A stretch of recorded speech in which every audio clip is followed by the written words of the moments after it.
नमस्कार साथियों, एक बार फिर से मैं आपका अपनी यूट्यूब चैनल में आपका बहुत बहुत स्वागत करता हूं। दोस्तों, रोज की तरह एक बार मैं फिर से आपके लिए अत्यंत ही महत्वपूर्ण जीके के 30 प्रश्न लेकर आया हूं। यदि आपको ये वीडियो पसंद आए तो वीडियो को जरूर लाइक कर दीजिएगा। यदि चैनल पर पहली बार आए हैं तो चैनल को भी सब्सक्राइब कर लीजिएगा और अपने सच्चे दोस्त तक इस वीडियो को जरूर शेयर करिएगा। दोस्तों, मैं आप सभी से उम्मीद करता हूं कि आप पूरा वीडियो देखते हुए 30 के 30 प्रश्नों के सही जवाब कमेंट बॉक्स में जरूर देंगे। तो चलिए दोस्तों, जल्दी से हम अपना पहला प्रश्न देख लेते हैं। हमारा पहला ही प्रश्न अत्यंत ही महत्वपूर्ण और कई बार का एग्जाम का रिपीटेड क्वेश्चन है। आपके लिए यह प्रश्न हम यूपी टीईटी के 2017 के क्वेश्चन पेपर से लेकर आए हैं। बताइए कि भारत सरकार द्वारा राजकीय चिन्ह को कब अंगीकृत किया गया था। इंपॉर्टेंट है, एग्जाम में कई बार रिपीट भी हो चुका है। बताइए कि भारत सरकार द्वारा राजकीय चिन्ह को कब से अंगीकृत किया गया था। जी हाँ दोस्तों, 26 जनवरी 1950। तीसरा इज द राइट आंसर, 26 जनवरी 1950 को अंगीकृत किया गया था। हमारा अगला और दूसरे नंबर का प्रश्न है कि मोटर गाड़ियों के साइड की वस्तुओं को देखने के लिए उपयुक्त दर्पण कौन सा। इंपॉर्टेंट क्वेश्चन है, यूपी के पॉलिटेक्निक, जी हाँ दोस्तों, पॉलिटेक्निक के एग्जाम में पूछा गया प्रश्न है ये कि मोटर गाड़ियों में साइड की वस्तुओं को देखने के लिए प्रयुक्त दर्पण कौन सा है। जी हाँ दोस्तों, दूसरा इज द राइट आंसर, उत्तल दर्पण। दोस्तों, इनमें से यदि किसी भी प्रश्न का जवाब आपको मालूम है तो निसंकोच आप कमेंट बॉक्स में जवाब दीजिए। 30 के 30 प्रश्नों के सही जवाब कमेंट बॉक्स में दीजिए और वीडियो को जरूर लाइक कर दीजिएगा। चैनल पर पहली बार जो आए हैं तो चैनल को जरूर सब्सक्राइब कर लीजिएगा, क्योंकि बेजोड़ तैयारी कराने वाला यह चैनल है। चलिए दोस्तों, अगला और तीसरे नंबर का प्रश्न देखते हैं आपके लिए। हमारा अगला और तीसरे नंबर का प्रश्न है कि डेसिबल इकाई का प्रयोग किसके मापन में किया जाता है। इंपॉर्टेंट है, कई बार एग्जाम में रिपीट हुआ है। आप सबसे पहले इस क्वेश्चन को नोट करिए रफ कॉपी में, क्योंकि 100% देखिएगा यह एग्जाम में पूछा जाएगा। आपके लिए यह प्रश्न हम यूपी बोर्ड के 12वीं की एग्जाम से लेकर ये प्रश्न आए हैं कि डेसिबल इकाई का प्रयोग किसके मापन में किया जाता है। जी हाँ दोस्तों, ध्वनि की तीव्रता को मापने में। चौथा इज द राइट आंसर, ध्वनि की तीव्रता को मापने में डेसिबल का प्रयोग किया जाता है। चलिए दोस्तों, अगला क्वेश्चन देखते हैं। हमारा अगला और चौथे नंबर का प्रश्न है। जी हाँ दोस्तों, सबसे पहले आप इसको नोट करिए, क्योंकि करंट में यह क्वेश्चन बहुत ज्यादा पूछा जा रहा है। बहुत ज्यादा यह क्वेश्चन जो है कई बार अलग अलग एग्जामों में हाल ही में देखने को मिला है। यह हो सकता है आप भी जो अगला एग्जाम देने वाले हैं उसमें यह क्वेश्चन देखने को मिल जाए कि भारत की सबसे बड़ी जनजाति कौन सी है। जी हाँ दोस्तों, भारत की सबसे बड़ी जनजाति कौन सी है आपको यह बताना है। पहला is the right answer, Bhil जनजाति भारत की सबसे बड़ी जनजाति है। चलिए दोस्तों, अगला और 5वें नंबर का प्रश्न देखते हैं। नोट जरूर करते जाइएगा हर क्वेश्चन को। एक और बेहद ही इंपॉर्टेंट क्वेश्चन दिया दोस्तों, 5वां बेहद ही इंपॉर्टेंट क्वेश्चन है। कई बार एग्जाम में यह प्रश्न रिपीट हुआ है और एक या दो क्वेश्चन आपको भी मालूम होगा कि हर एग्जाम में दिवस से क्वेश्चन बनते हैं।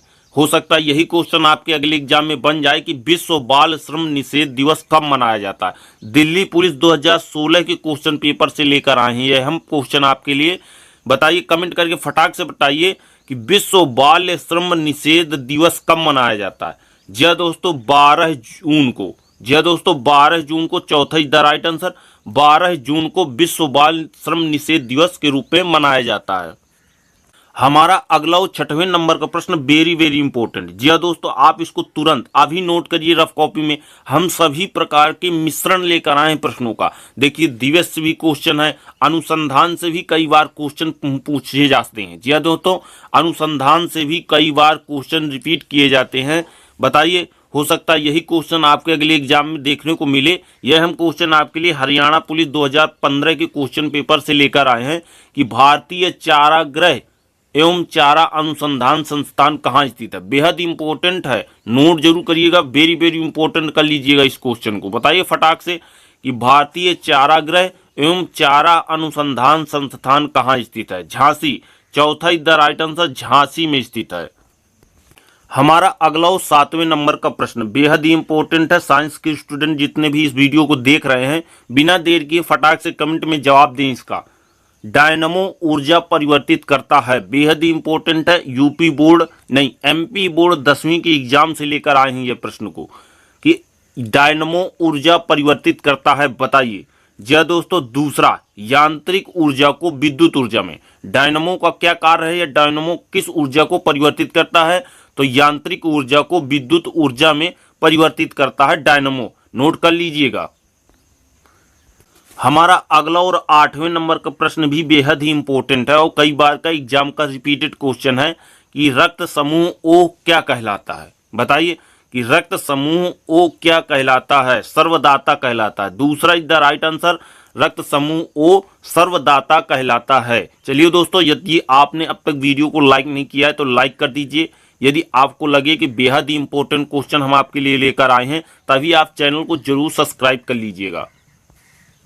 हमारा अगला और 9वें नंबर का प्रश्न संविधान से रिलेटेड है। हमने आपको पहले ही बताया था कि हम अपने वीडियो में मिश्रण लेकर आते हैं, सभी प्रकार के क्वेश्चनों का मिश्रण होता है। यह संविधान से रिलेटेड प्रश्न है क्योंकि हर एग्जाम में 1 या 2 क्वेश्चन संविधान से पूछे जाते हैं। बताइए कि संसद की लोक लेखा समिति का अध्यक्ष किसके द्वारा नियुक्त किया जाता है? इंपॉर्टेंट है आपके लिए। यह क्वेश्चन यूपीएसआई के 2006 के क्वेश्चन पेपर से लेकर आए। जी हाँ दोस्तों, 2006 में यूपीएसआई के क्वेश्चन पेपर में पूछा गया था कि संसद की लोक लेखा समिति का अध्यक्ष किसके द्वारा नियुक्त किया जाता है? तीसरा is the right answer, Lok Sabha अध्यक्ष द्वारा नियुक्त किया जाता है। चलिए दोस्तों, अगला 10वें नंबर का क्वेश्चन देखते हैं। वेदों की ओर लौटो। जी हाँ दोस्तों, 10वां प्रश्न है हमारा कि वेदों की ओर लौटो का नारा किसने दिया था? इंपॉर्टेंट है, कई बार का एग्जाम का रिपीटेड क्वेश्चन है। बार बार आपको ये न बताना पड़े कि आप इन क्वेश्चनों को नोट करिए, हम केवल आपके लिए छांट छांट के, जी हाँ दोस्तों, बेहद ही इंपॉर्टेंट छांट छांट के क्वेश्चन लेकर आते हैं। तो हर क्वेश्चन को उतनी ही तवज्जो दीजिएगा, चाहे जो भी क्वेश्चन हो। बताइए वेदों की ओर लौटो का नारा किसने दिया था? जी हाँ दोस्तों, तीसरा is the right answer, Dayanand Saraswati ji ने कहा था कि वेदों की ओर लौटो। चलिए दोस्तों, अगला प्रश्न देखते हैं। एक और बेहद ही इंपॉर्टेंट क्वेश्चन। जी हाँ दोस्तों, बेहद ही इंपॉर्टेंट क्वेश्चन है कि गांधी इरविन समझौते पर हस्ताक्षर कब हुए थे? यूपी लेखपाल 2021 के क्वेश्चन पेपर से लेकर आए हैं ये प्रश्न हम आपके लिए कि गांधी इरविन समझौते पर हस्ताक्षर कब हुए थे? जी हाँ दोस्तों, 20 मार्च 1931। दूसरा इज द राइट आंसर, 20 मार्च 1931 को गांधी इरविन समझौते पर हस्ताक्षर हुए थे। चलिए दोस्तों, अगला क्वेश्चन देखते हैं। हमारा अगला और 12वें नंबर का प्रश्न बेहद ही इंपॉर्टेंट है क्योंकि आप ये भी जानते होंगे कि हर एग्जाम में 1 या 2 क्वेश्चन लेखकों के नाम से बनते हैं।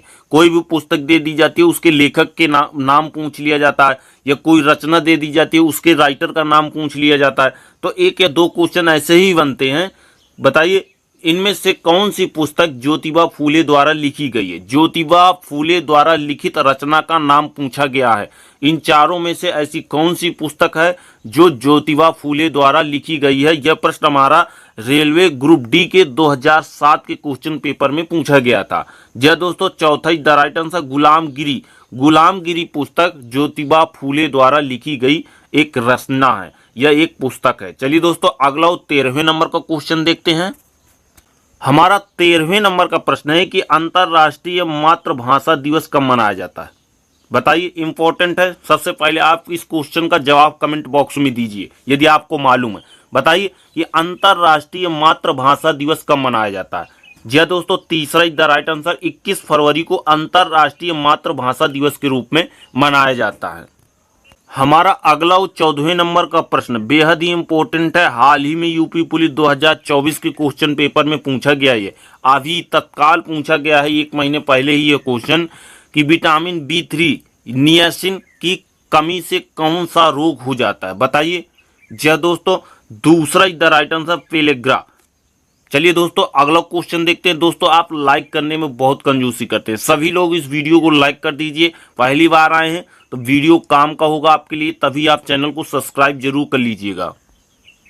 हमारा अगला और 15वें नंबर का प्रश्न नदी टॉपिक से रिलेटेड प्रश्न है। जी दोस्तों, यदि आपके क्वेश्चन पेपर में या आपके सिलेबस में नदी टॉपिक है तो ये क्वेश्चन आपके लिए बेहद ही इंपॉर्टेंट होने वाला है। ब्रह्मपुत्र नदी तिब्बत में किस नाम से जानी जाती है? जी हाँ दोस्तों, बेहद ही इंपॉर्टेंट है, बताइए कमेंट करके। तीसरा is the right answer, Tsangpo. Tsangpo के नाम से ब्रह्मपुत्र नदी तिब्बत में जानी जाती है। यूपी टेट 2021 से क्वेश्चन पेपर आपके लिए लेकर आए। चलिए दोस्तों, अगला और 16वें नंबर का प्रश्न देखते हैं। एक और बेहद ही इम्पोर्टेंट क्वेश्चन है ये साइंस के स्टूडेंट के लिए। जितने भी साइंस के स्टूडेंट इस वीडियो को देखते हैं फटाक से कमेंट करके बताएं कि किस प्रकाश के रंग की तरंग दैर्घ्य सबसे अधिक होती है। बताइए किस प्रकाश की, इनमें से 4 प्रकार के प्रकाश के रंग दिए गए हैं, इनमें से कौन से रंग का प्रकाश की तरंग दैर्घ्य सबसे अधिक होती है। या दोस्तों चौथा इज द राइट आंसर, लाल रंग के प्रकाश की तरंग दैर्घ्यता सबसे अधिक होती है। हमारा अगला और 17वें नंबर का क्वेश्चन वेरी वेरी इंपॉर्टेंट। सबसे पहले रफ कॉपी उठाइए और इस क्वेश्चन को नोट करिए।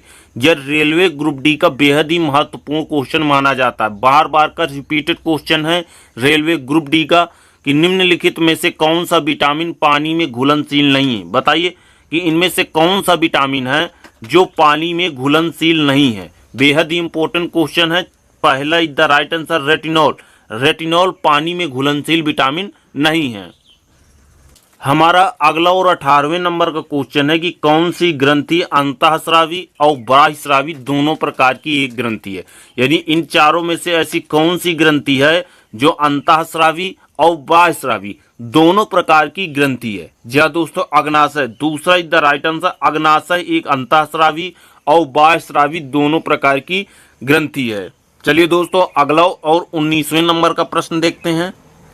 हमारा 19वें नंबर का प्रश्न बेहद ही इंपॉर्टेंट है। सबसे पहले रफ कॉपी उठाइए और इसको नोट करिए क्योंकि आपके 100% अगले एग्जाम में यह क्वेश्चन दोहराने वाला है कि बुनियादी शिक्षा का विचार सबसे पहले किसने प्रस्तुत किया था। एसएससी एमटीएस 2016 के क्वेश्चन पेपर में यह प्रश्न पूछा गया था। बताइए कमेंट करके फटाक से बताइए यदि आपको इसका आंसर मालूम है कि बुनियादी शिक्षा का विचार सबसे पहले किसने प्रस्तुत किया था। जी दोस्तों तीसरा is the right answer, Mahatma Gandhi ji ने सबसे पहले बुनियादी शिक्षा का विचार प्रस्तुत किया था।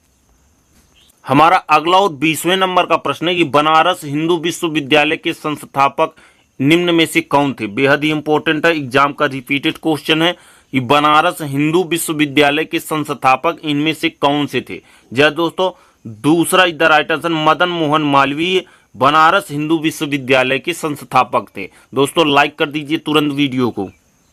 हमारा अगला और 21वें नंबर का प्रश्न है कि निम्नलिखित में से किस ग्रह के सर्वाधिक उपग्रह हैं। इंपॉर्टेंट है, ज्योग्राफी। जी हाँ दोस्तों भूगोल से संबंधित प्रश्न है। यदि आपके एग्जाम में भूगोल टॉपिक है तो इंपॉर्टेंट क्वेश्चन है आपके लिए यह कि निम्नलिखित में से किस ग्रह के सर्वाधिक उपग्रह हैं। जी हाँ दोस्तों शनि। शनि एक ऐसा ग्रह है इन चारों में से जिसके सर्वाधिक उपग्रह हैं। चलिए दोस्तों 22वें नंबर का प्रश्न देखते हैं। 22वें नंबर का प्रश्न very very important, very very important question है ये 22वें नंबर का कि यूपी में प्रथम विकलांग विश्वविद्यालय कहाँ स्थापित किया गया है। यह प्रश्न देखिए यूपी पीसीएस के 2010 के क्वेश्चन पेपर में पूछा भी गया था। जी हाँ दोस्तों इसलिए इंपॉर्टेंट है। बताइए कि यूपी में प्रथम विकलांग विश्वविद्यालय कहाँ स्थापित किया गया था। विकलांग विश्वविद्यालय पूछा गया है। जी हाँ दोस्तों चित्रकूट। तीसरा इज द राइट आंसर, प्रथम विकलांग विश्वविद्यालय चित्रकूट में स्थापित किया गया है। हमारा अगला और 23वें नंबर का प्रश्न है कि दिन और रात दोनों कहाँ बराबर होते हैं। इस क्वेश्चन का जवाब हम आपको नहीं देंगे। जी हाँ दोस्तों आप सभी को जितने भी भाई बहन ये हमारा वीडियो यहाँ तक देख रहे हैं वो सभी लोग इस वीडियो को इस क्वेश्चन का जवाब कमेंट करके दें। जी हाँ दोस्तों दिन और रात दोनों कहाँ बराबर होते हैं फटाक से कमेंट करके बताइए। हमारा अगला और 24वें नंबर का प्रश्न है कि निम्नलिखित में से किस भारतीय नेपोलियन की उपाधि दी गई है। जी हाँ दोस्तों इनमें से बताइए कि किसे भारतीय नेपोलियन की, जी हाँ दोस्तों इनमें से किसे भारतीय नेपोलियन की उपाधि दी गई, फटाक से कमेंट करके बताइए।